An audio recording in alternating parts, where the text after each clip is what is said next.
What's happening, NXPT? Welcome to the Summer Detox Fitness Results Challenge. My name is Andrea Givens. I'm a registered dietitian. I'm also a fellow NXPT member. I've been at NXPT now for 5 years, and I'm super pumped for another 6-week challenge.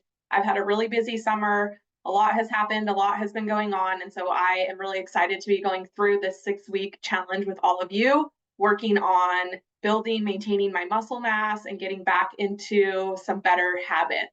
So I wanted to give you this video all about where to start. I'm going to be giving you one nutrition video per week throughout the challenge. So make sure to check back here every single week for new nutrition information. And it all starts right here, right now, with your fitness scan. So it's really important to get your scan done because we really need this data point. It's not good, it's not bad, it's just a data point. If you're like me and you have a ton of scans in the software to look back and compare, it's just an awesome place to see where you're at and see where you want to go and make little changes and little pivots to your routine, to your nutrition and your exercise. If you have never got a scan before, make sure you get in there and I will walk you through what you should be looking for. So you're going to go to Kearney Mesa, get your body composition scan, then your results will be emailed to you. You can either look at them on your phone or you can look at them on the website, and it will have the 3D imagery of yourself, of your avatar, which is really interesting to look at. I'm looking at mine right now from the last time we did this. And then there will be 3 different tabs you can look at. They have things like looking at your body shape, which has your waist circumference, which is the main number that I would look at there. You can click on that and you can scroll down and they give you a graph. I don't know if you can see this, and it shows you how you compare to other people in your age group, whether you are average or whether you need improvement or whether you're doing really well. So you can look at waist circumference under the body shape tab. Then under body composition, the first thing that's listed there is your body fat percent. And I always like reminding people that nobody can have 0 body fat. We all, I'm sure, want to reduce our body fat, but it's not possible for anyone to have 0. And so there are certain ranges that are healthy for men and women differ. Females need more body fat. So our healthy range is anywhere from around 12 up to 30% body fat is totally normal for women. And then for males, it's a little bit lower. They can get down. Really lean guys are going to maybe be around 5 to 8%, up to like 20, 25% is totally normal for males. So just so you know, it's important to have some body fat. It helps to insulate our body. It helps to protect all of our vital organs, and it's involved in all of our healthy hormones. So fat is definitely essential. So you can look at your body fat percent. You can again scroll down to the graph section and see where you fall on that scale compared to other people and see what you need to improve. And then also on this tab, I'm on the body composition tab, you definitely want to look at your lean mass. This is going to be the main focus of what you want to be working on for this challenge, because you're going to be hitting 2 birds with 1 stone if you are focusing on building your muscle mass, because building more muscle automatically is going to burn more calories and help you lose weight. So even if you want to lose fat, what you really need to be focusing on is building muscle, and that's going to come from working out in the gym consistently, and then also your nutrition, which we'll get more in detail in later videos.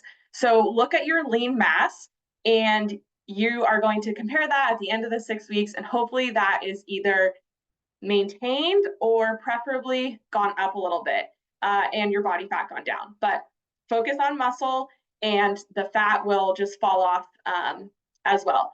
And then the final tab that I want you to look at under your scan results is your fitness level tab. And the main thing that we're looking at here is something called basal metabolic rate. And all this means is this is the amount of energy in calories that your body needs every day just to be alive.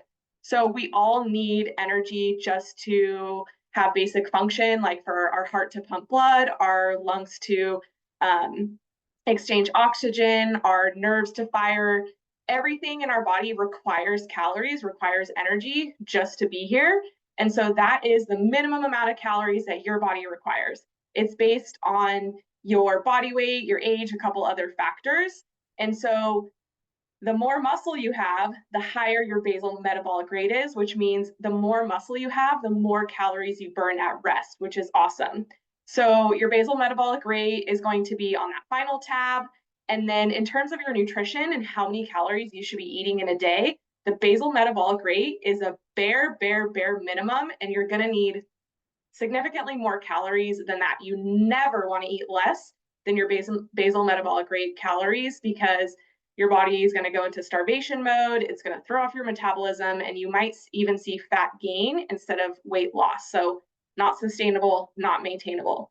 We do have a calorie calculator worksheet on the website that you can download as a PDF that walks you through how to determine your total calorie needs for the day. You can either do this on your own. I can walk you briefly through it right now, or if you're looking for more one-on-one help, you can click a link that's going to be in your email to have me review your scan, calculate your macros for you, and review your food log for a small extra cost. And a link will be in an email for that if you're interested.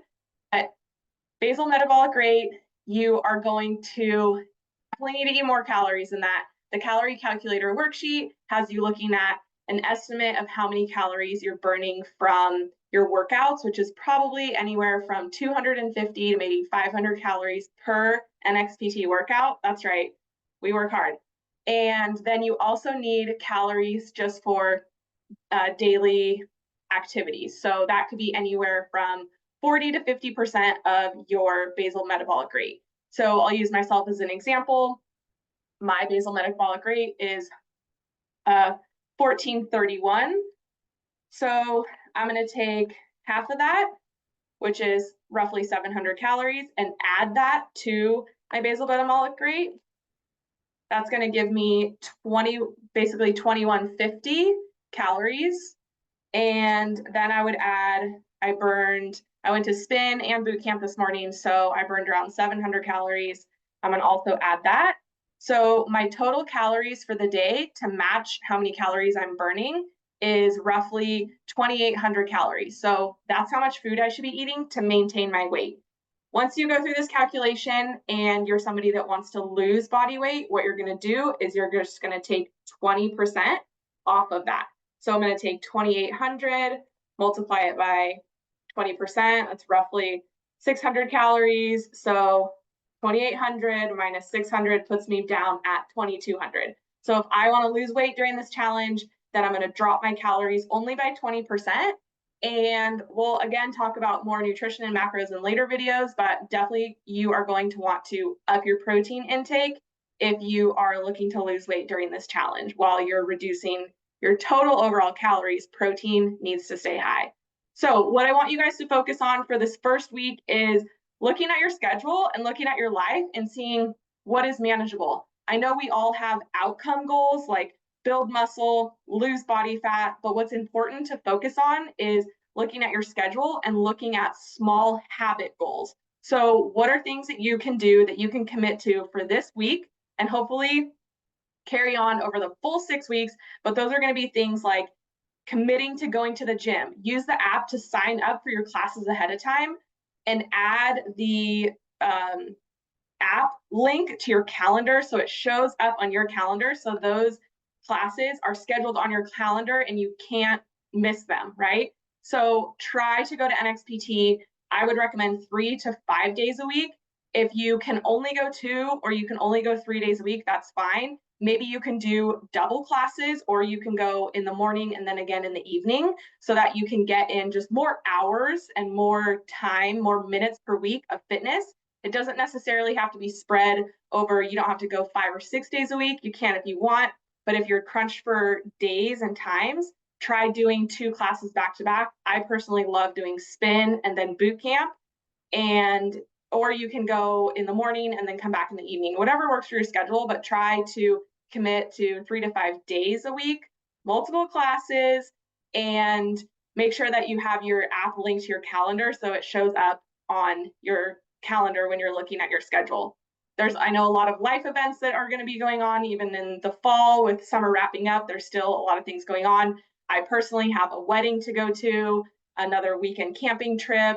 I'm doing the NXPT competition. And so there's all these things that I know are going to be crazy in my life. And so that's just even more reason to get your habits dialed in now. So some of the things to commit to, in addition to going to the gym, are going to be getting 8,000 steps or more a day. I know 10,000 is a goal for a lot of people, but the research actually says that after 8,000, it kind of levels off. And so if you can at least get 8,000 steps a day, and you can track that with your Apple iPhone or your Apple Watch, your Garmin, Fitbit, whatever it is. So trying to get an average of 8,000 or higher steps per day.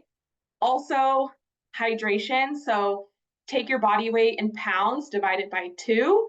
That is how many ounces of water you should be drinking at a minimum every day. So again, I'll use myself as an example. I weigh 150 pounds, so I need to be drinking 75 ounces of water a day.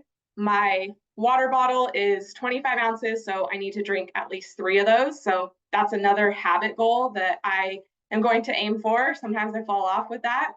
Sleep. This is not food related, but it is important for your gains in the gym. You need to be sleeping enough. Trying to get, most adults need 7 to 9 hours of sleep a night. So either go to bed earlier, or that's pretty much the number one tip for that. I know a lot of people have work schedules and family schedules that are crazy, but make sure that you prioritize sleep. Eating 30 grams of protein at breakfast is another kind of habit goal that you can try to commit to over the next week and over the next 6 weeks. Having a recovery, nutrition, protein shake right after your workout, every time you're going to NXPT, that's another habit goal that you can try to commit to. A good whey protein powder in either whatever milk of your choice or water, taking with you to the gym so you can have it right afterwards. If that's something that you can commit to. Maybe with your snacks, you switch from whatever you have been snacking on to either nuts or fruits or veggies between your meals to fill you up for less calories. So those are some kind of habit goals, just ideas to get you started. You might have your own. And that's it for today's video, and I'll see you guys next week.